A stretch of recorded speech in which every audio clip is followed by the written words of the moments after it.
Hey, it's Friday Night Live with Michelle Caswell, Purely His. I need to shut the door really fast so I don't get interrupted. I'm back. I always seem to have something to drink when I'm on these things. And today I have a green tea latte from Starbucks, which my husband playfully calls a trout-infused latte. It does not taste like trout, though. It literally tastes like green tea, and it's amazing, and I highly suggest it. And no, I don't work at Starbucks, but I could make a commercial for them. Hey, Cammie. Stay hydrated. I think it does help me with my hydration. Hey, Mike. Hey, Everett. It's been a crazy week. Super duper crazy.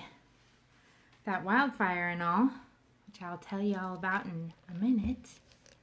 I'll wait just another second till a couple more people get on. But in the meantime, tomorrow, hey, they should. Cammie, I agree. Starbucks should sponsor Purely His. So if anyone has a connection there, you should tell them that. So tomorrow at 11 o'clock, in Phoenix, Oregon, which is right by Medford, we have our softball game. So it's the teachers versus preachers will be the first game, and they are going to throw the first pitch at 11:15. And then right after that will be a, I think they call it a double header. So it'll be like Purely His against Purely His. And I think she's allowing some other people to join in too. So if you have a brother or a sister or a daughter or whatever that wants to like jump on that team, I'm pretty sure we had a little bit more room. So just show up at 11 o'clock. There's going to be a concession stand with like hot dogs and chips and pop and ice cream and whatever other stuff, Gatorade. And then we'll have our Purely His merchandise. And I'm pretty sure that all the people who are playing like on the preacher's team or the teacher's team, I'm pretty sure they're all bringing brochures from wherever it is that they work so that they can also get the word out about what they do. So anyways, but we'd love to have you there. It's going to be really fun. This is our first time doing it. So I'm pretty sure we're going to pull it off well because we pull off every event well, it seems, even if we've never done it. So if you can get there, please get there. It's only $5 at the door, but I'm pretty sure you can buy tickets still online on our website, and they're only $3 right now. So you can pay for them today for $3 or $5 at the door. And just remember, it all goes to a good cause. So I hope you guys come. It's going to be awesome. Matt's coming too, my husband. So he's going to play on one of the teams. And yeah, Shannon says she's in Medford setting up for the Purely His Leaders Potluck, and that's what I'm doing too. So actually I am downstairs in my church and getting ready to go upstairs because we're doing our very first Wairika Leaders Potluck. So I am going to do it alongside of Mercedes, and then Mercedes is most likely going to take it over. And so, yeah, I'm just going to kind of show her how it's done, what we've been doing in Medford, because a lot of what we've been doing in Medford, we want to start duplicating in other areas. So if we have to help kind of get those things started, that's what we're going to do, because it really is effective for leaders to get together and have a place to ask questions or to be trained or to be encouraged or pray for or whatever. So anyways, each one kind of takes on its own kind of personality. Like every single leader's potluck has been different. There's never just like an exact format for how we do things, because when the Holy Spirit is involved, you never know what he's going to do. So anyways, yeah, so I'm going to get started here in just a second with the message I feel like God has on my heart, and yeah, so I can run upstairs and be with our Wairika leaders. So Cammie is like super, like how can you say it, communicative tonight, even though she just had surgery on her mouth. So crazy. I guess you don't need your mouth though to text. I guess you could just use your thumbs. But I love you, Cam. Thanks for always supporting me. Hi, Misty. Hey, Sharon. Yep. Cool. So anyways, I really want to see you guys tomorrow, so I hope that you show up. And like I said, it's our first time ever doing it, so it's going to be a blast. It's a good thing to do for us to be able to like not just always working on our problems. You know, it's good for us to hang out and be friends and have fun, and also to be able to serve together. There's going to be a lot of us volunteering tomorrow to make it happen. And so, yeah, bring your friends, bring your family, and just come out and have fun with us. I hope I do see your face, Cammie. I hope it's not all swollen. You're going to show up with like big old ice packs. Be pretty cool. I hope you show up. Okay, so I just slid the comments over, but feel free to ask any questions or comment while I'm talking. And yeah, I'll answer them at the end if I can. So anyways, I wanted to tell you guys about my week. Like I said last time, God always gives me material. I never really have to like go, oh gosh, what am I going to talk about 2 weeks from now? What am I going to talk about on Friday? Because something always happens in my life, and it's like, that's what you're going to talk about. How did you get through that? What were you thinking when it was happening? How do you process things like that? And so I'm going to bring you into my world. What happened this week? I know some of you saw the pictures on Facebook about the fire that was taking place, the wildfire. And so anyways, on Monday night or Monday afternoon, my husband and I took our daughter to the doctor, and we were like half an hour away from home, and we were waiting at Walmart for our prescription to be filled for her. And it was taking forever. We're like, what in the world? And so anyways, we got out of there and we went out in the parking lot. As soon as we went out to the parking lot, we're like, it smells like smoke. What in the world? So we're like looking for the smoke, and the smoke was coming from, what looked like our direction. And so anyways, we're like, oh gosh, I wonder where that smoke's coming from. Like, oh man. And so anyways, we started driving, and my husband started driving like faster than normal. And we're all starting to kind of get a little bit nervous. It's kind of like, I'm kind of biting my nails, and my husband's face looked kind of intense, and we're driving like, oh gosh, wow, it still looks like it's in our area, in our direction. Like, oh man. So we're driving, and we were probably like, a couple miles away or whatever, and we just kept seeing smoke. Like the smoke was getting bigger because we were getting closer to it. And like, oh my gosh, that really looks like it's like in the direction of our house. And so anyways, we're driving, and we're about probably what you would consider like, a few blocks away. We live in the country, so you don't have blocks and all that stuff. But anyways, it was like we were like 2 or 3 blocks away from our house. We could not see our house because there was like so much smoke like everywhere. And it literally looked like the smoke was coming from our house. Like it was like billowing up. And we were stopped because there was police in the on the highway or whatever, blocking everyone. So they closed everything down. There was like fire trucks all over here, fire trucks up there. And you could hear helicopters like going over our heads. And my husband got out of the car. And again, I cannot see my house, and I'm in the front seat. My daughter's in the back seat. And I was just watching the cop's face because he just kept going, And I was like, oh my God, he's not going to let us through. And I just kept thinking, my dogs are in the house. I just want to go get my dogs. I just want to get the dogs out of the house. And that's what I just kept thinking in my mind, is I want to get the dogs out of the house. And my daughter is crying in the back seat, and I'm starting to cry, and I'm literally only thinking about, I just got to get in the house and get my dogs out. And so anyways, he finally let us go through. Like it took Matt like probably 10 minutes to talk him into it. And so we go up, and now we can actually see the flames of the fire. And the flames of the fire were directly across the street from us. So it was like this whole hill right here was in flames, and this is our property.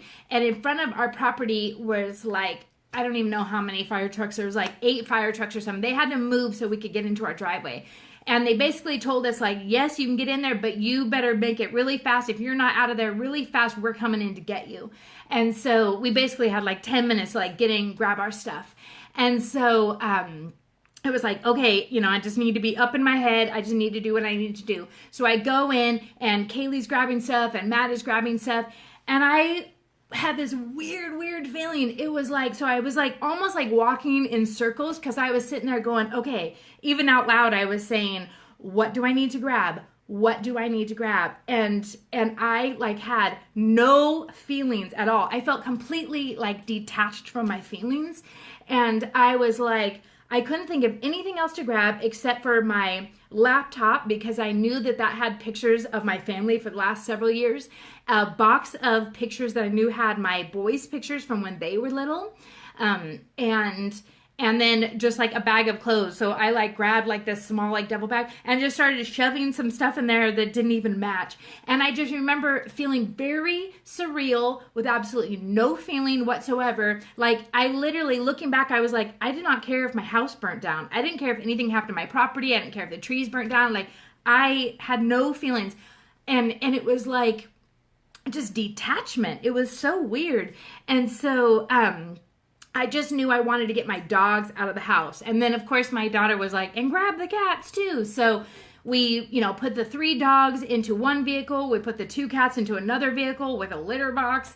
And we grabbed a couple of bags. Matt grabbed a little bit of money, and I think he grabbed his guns or whatever. And Kaylee grabbed a bag for her and her sister. And we got in the car or they got that in the car. And then I had to run down to the lower part of our property because our horses like had their fly masks on, and I knew that when it got dark they wouldn't be able to see with those on.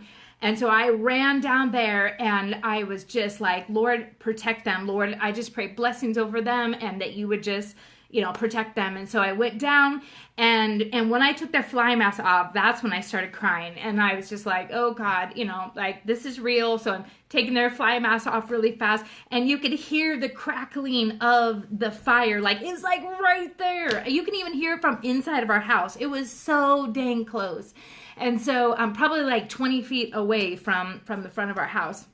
And so anyways, you could hear it. You could also feel the heat of the fire, even, an acre away. I could feel the heat of the fire. So it was that close. And so I was crying. I took them off, and I was like, all right, Lord, just bless them. And there's my little goats right there, just like, not understanding what's going on. It's like, and I just left, and we got in the car, and, we started driving away, and there are helicopters everywhere. There's like 2 or 3 helicopters dipping into the river right by our house and dumping the water. And there was like 2 planes flying overhead. And, there's just guys everywhere. There's firemen everywhere on foot, walking around our property. They're everywhere. And my daughter's like crying as we're driving away. And I said, listen, like, we're going to be all right. Listen, we got the most important things. We got out of there. We got our dogs out of there. We got our cats out of there. We're going to be fine. Don't even worry about it. You're all right. And I said, look at those guys. I said, that is literally God right there. God is right here. That is his hand through those guys, and they're going to put this fire out. See, that's God's protection over us. None of us got hurt. None of our animals are hurt. We're totally fine. It's going to be okay. And so, right before I told her that, I, in my head just said, Lord, I need to see you. I need to see you right now. And that's what he showed me. When I asked to see him, he showed me the fireman, and he's like, that's me. That's me. And it was just an awesome way to like see his hand on us, his protection on us. And I remember like as we're, leaving there and just watching all this going on and not knowing like, is our house gonna be burned down? Are the horses gonna be dead? Are they gonna let them out? Like, I don't know what we're gonna come home to. Like my chickens were super duper close to the fire. And so anyways, there was just like a lot of unknowns, but I just felt it. I thought it was so weird that I was so disconnected, like emotionally. Like I cried when I didn't think they were going to let us in the house to let our dogs out. And I cried when I basically said bye to the horses, but I had no feelings about anything else. And so I was like really looking into that and going, why was that? Why did I feel like that? And one of the things that kind of comes to me is the fact that I know that I'm just passing through this place. I know that earth is not my home. I know that I am going to heaven, and I'm just passing through this place. And so I don't have a strong attachment when it comes to things. I don't attach to vehicles. I don't attach to homes. I used to not attach to people. I do attach to people now, but I just don't put a lot of weight into things like that. And I love my house. Like, I've decorated it. I love my house. I love where I live and all that stuff. But if it went up that day, I'd be like, okay, well, I guess God is moving us, to a different place. I guess God has a different plan. That's how I would have received a sign like that if our house would have burnt down. But yeah, that day is when I was just really thinking about the fact that I have an eternal mindset. I think about heaven, and I know that's my real home, and I know that I'm going there, and I just do not attach to things like maybe other people do. And I don't think that's a bad thing. And I remember talking to my husband that night, just like, how are you feeling? How are you doing? And I was telling him, I was like, I literally don't care if our house breaks down or burns down. That's so weird. I just cared about our animals getting out, and that was about it. And, he's like, yeah, I'm not there yet. I hope to get there, but I'm not there yet. He was really worried about our house burning down. And so, anyways, but I thought about that with like that eternal perspective, is that we should not hold onto our stuff like this. Our stuff should not master us. Our stuff should not be more important than like our relationships with people, our relationships with the Lord, and the fact that we're literally just passing through this place. We like, it's like a tent. It's like just going camping. It's supposed to be temporary. It's not supposed to be forever. And so that was something the Lord showed me. The other thing he showed me was that, he was right there. That was him protecting us. He did not let that fire touch any part of our property. That fire didn't touch any of our animals. They didn't even have issues with like inhaling smoke, like nothing. There was no blackness like on our house. There was like some ash. I've had to, dust a lot this week, and there was like ash that fell, but that's about it. And so he really showed me like his hand of protection. And so many other things happened. Like, so when we left there, we went to a hotel because we're like, what do? We don't know how long this is going to take. We don't know. We just know we can't be at our house. So we got a hotel, and I'm telling you, once we like posted on Facebook and reached out to a couple of close friends for prayer, it was like our phones were like ding, ding, ding, ding. Like, we had so many offers for people like wanting us to stay with them, or like, hey, we got an extra room. Hey, we'll take your animals for you. Hey, do you need anything? Do you need us to bring a horse trailer down there to get your horses and your goats? We're here for you. And what that showed me is that all of those seeds that we have planted, like all the people that we have helped in the past, like, we planted seeds a long time ago, and when we needed the help, like that harvest came back around, and we still ended up getting a hotel because we're like, yeah, we have 5 animals with us. That's kind of a lot to ask somebody to take on. And if it would have been longer than a day, yeah, we may have done that. But just to see like how people, came to our rescue. People, wanted to help us like we have helped them. And so that was a real blessing. And the other part that I saw in that too is, once again, it was the Lord coming through for us, because every good and perfect gift comes from above. And so it was him saying, you need a place, you need someone to take your animals, what do you need? I even had somebody ask me if we needed food. Like, do you need food? Like, we were in the hotel, and do you need food? I was like, no, I just went to the grocery outlet and bought some stuff. And so it was just really cool how, the Lord totally came around us, and his people totally came around us. And, when we were allowed to like go back in, we were, didn't know what we were going to find. And so my husband and I went back there. And when we got back, this whole side of the road and all the way around was like totally black, like just charred.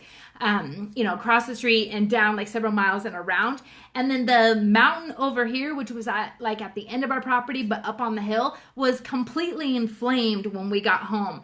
And we're like, oh my gosh. It was wrapping. It was on the other side of the river coming back towards us. So it was like, oh my gosh. Are we only here for a couple minutes? Like, I don't know what's happening. So anyways, again, the firemen were on it, just like dumping buckets of water and all this stuff.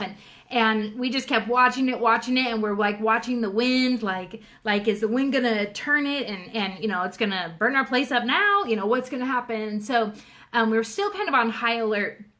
But then when it, started to like calm down or whatever, we started realizing like, okay, we have no water. We have no power.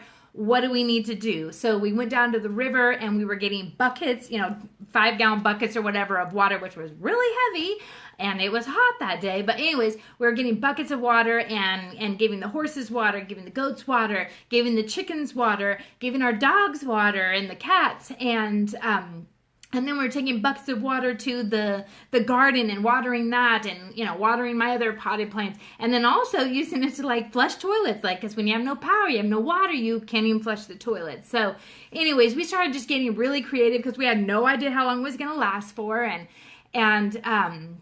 Anyways, my husband and I, we just kept kind of, like, checking in with each other. Like, you all right? You doing okay? Because it was pretty traumatic. And so anyways, we just were, like, processing our feelings with each other,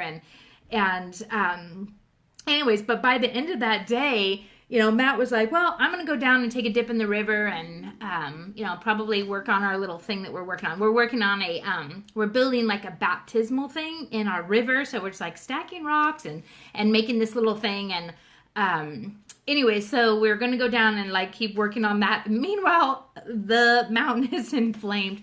And so we did that for a little bit. And then my husband went and got, like, a couple of chairs. And we sat in the river with, like, an umbrella and watched the fire. And I was sitting there thinking, okay, you know, and, oh, by the way, there's also helicopters flying over the top of us and, you know, dumping water on the fire. And I was sitting there just, like, laughing, just going, okay, our friends and family are worried about us because they don't know what we're going to find when we got back here. They didn't know if our horses were going to be dead or our house was going to be, you know, destroyed. I mean, they don't know anything. So here they are probably worrying, waiting for an update. And we're sitting in the river watching the fire under an umbrella like we're on some sort of, you know, vacation. And it was kind of funny too, because with the helicopters going over, I was like, I wonder if they're, like, looking down like, you dumb hillbillies, what are you doing? This is dangerous. So that was funny. But yeah, it was just a really crazy weird week. And the other thing that came up, like, as I was talking to my husband, I was like, okay, I know this is gonna be super weird, but I actually like stuff like this. Like, I like crises like this, like when things like that, like, I don't want to wish it. I don't want to, like, hope that a crisis comes. I'm not, like, you know, all into drama like that where I want to, like, create drama. But when it happens, like, to me, it's like, it's exciting, and it's like, okay, what do we need to do? And it just kicks me into high gear and high alert, except for when I was like, oh, I don't know what to grab. But for the most part, I handle crises really well. And that's part of why I do what I do. Like, when I'm working with people, I usually get called in when it's a crisis moment. And I'm good at stuff like that. And so I think it's the way that God wired me. But also, it's like I was telling my husband, it's like, if we just had this, like, boring life and, like, nothing ever happened and no problems, and we just went to church on Sunday and we just had a nice little safe life in a gated community, like, I would be bored to tears, like, literally bored to tears. So having something like this that was, like, exciting, it was like something to overcome, it was something for us to connect on, it was like a close call, and it makes you realize, like, what's important. My clothes, I don't care about my clothes. I don't care about this house. I care about my family. I care about my animals. I care about Jesus. And that is, like, it. Like, I don't care. Let it burn. So it just kind of, like, for me, crises like that burn away the chaff. And it's like, again, I don't get like, oh, I hope drama happens. It just, life is dramatic. Life is full of crises. And so how are we going to respond to them? Are we going to allow them to change us and make us better and get us closer to the things that really matter? Or are we going to make it, you know, have it make us bitter and get all depressed and, oh, I don't know why all this has happened to me. It's like, you know what? Life happens. Life sucks, but God is awesome. And I think that we just need to, you know, change our perspective when it comes to things like this. Like I said, one of the things that I did in the midst of this crisis is in my head, because I didn't want to freak out my daughter. I was praying out loud with her also, but at this point, because I didn't want her to see a little bit of my fear. So anyways, in my head, I just said, Lord, where are you? I need to see you. And it wasn't like, Lord, where are you? Like, you've abandoned me. Not like that. It was literally like, I know you're here, Lord. I need to see you because that is what's going to comfort me. And so I just said, Lord, I need to know where you're at. Show me where you're at. And it's like instantly, boom, look at the firemen. That's where I'm at. I'm here, I'm protecting you. And so anyways, a lot of things came out of this fire. It's been crazy. We got, even closer to our neighbors. We really got to see a lot of people who are really for us. It was really cool to have so many people like come around us and tell us that they were praying for us and wanting to help and all of that. And it's like, it's a total miracle. Like, how in the world did our house not burn? Like, one of the pictures that I put on Facebook, it's literally black on this side, green on this side. It's like 20 feet away. How in the world did it not burn? Why did it burn all the way around our place and we're untouched? I mean, it's just, I don't know, that's a dang miracle to me, because we were literally sitting in our driveway getting ready to pull away with our stuff and watching oak trees like burn up and fir trees, like the fire's going up. I was like, oh my gosh, it was so close. It totally could have gotten us, but it didn't. So anyways, I would just encourage you to really read your Bible about like what tribulations, about tribulations, about hardships, and about trials and the things that all of us go through, and just try to have a different perspective about them, and ask the Lord, hey, where are you, Lord? I need to see you right now. Where are you? And he'll totally give you an answer. And then it's up to you how you respond. We all have different ways of responding, and I'm not saying you should respond exactly like me. I'm just telling you how I responded. So hopefully, maybe it'll teach you something as you're going forward, because you are going to hit a trial. You are going to have tribulations. And so maybe next time in the midst of it, maybe I'll give you a tool that you can somehow use and be able to get through it a little easier. So trials suck and they're hard to go through, but you can do it. If I can do it, you can do it. So I don't think it's just my makeup or just my wiring. I think it's that I have had a lot of training in going through trials, a lot of training in going through hard times, and I have learned how to go through them quicker and maybe a little more effectively. But that's because I've gone through a lot of practice. So I wouldn't wish the practice that I've gone through on anyone. So hopefully I can save you steps so you don't have to practice like I've had to. So anyways, I'm going to swipe this back over and just see if there's anyone who wants to say anything, a comment or a question. Hi, Carrie. Hi, Tara. Cami says, the writer of Ecclesiastes says, all is vanity, but it's more accurately translated to smoke. All is smoke. Seriously, huh?